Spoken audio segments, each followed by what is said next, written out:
Bismillahirrahmanirrahim. Assalamualaikum warahmatullahi wabarakatuh. Perkenalkan, saya Ahmad Hussein dari Sekolah Tinggi Ilmu Ekonomi Makassar Maju, Prodi Manajemen. Dalam video kali ini saya akan membahas tentang PPh 26. Jadi, pajak penghasilan pasal 26.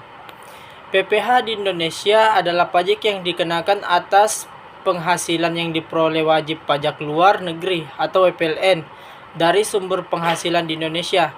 Pajak ini berlaku bagi individu maupun badan usaha yang tidak berdomisili di Indonesia tetapi memperoleh penghasilan dari Indonesia.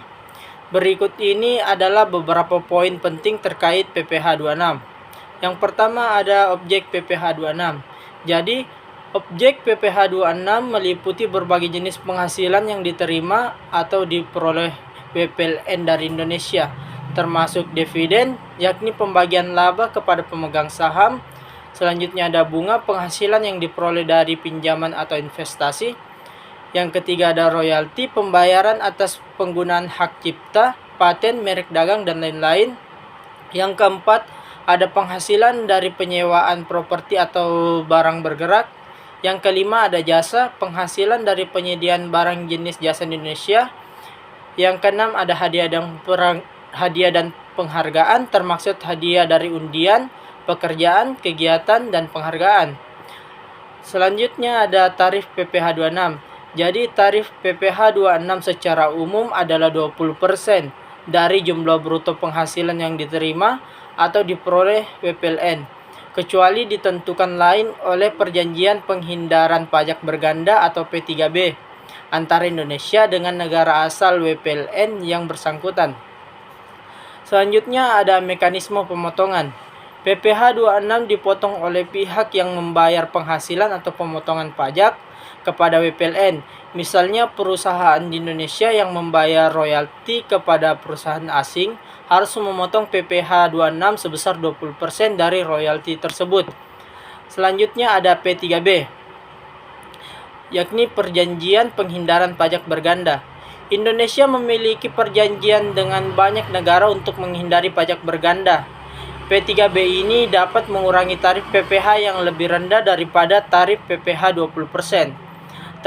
Tarif spesifik ditentukan dalam P3B masing-masing negara. Selanjutnya ada SPT PPh 26.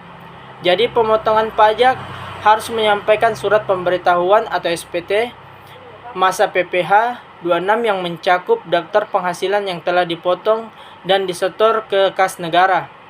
SPT ini disampaikan setiap bulan sesuai dengan ketentuan perpajak yang berlaku di Indonesia.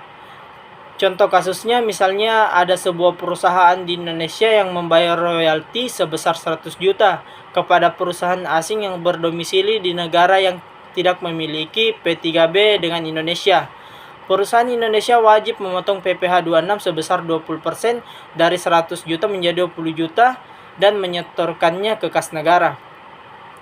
Jadi dapat kita ambil kesimpulan, PPh 26 adalah alat untuk memastikan bahwa penghasilan yang diperoleh oleh WPLN dari Indonesia dikenai pajak di Indonesia. Penting bagi perusahaan dan individu yang terlibat dalam transaksi lintas negara untuk memahami dan mematuhi ketentuan PPh 26 agar tidak terjadi sengketa pajak dan dapat memanfaatkan ketentuan P3B jika tersedia. Itulah tadi materi mengenai PPh 26, kurang lebihnya mohon dimaafkan. Wassalamualaikum warahmatullahi wabarakatuh.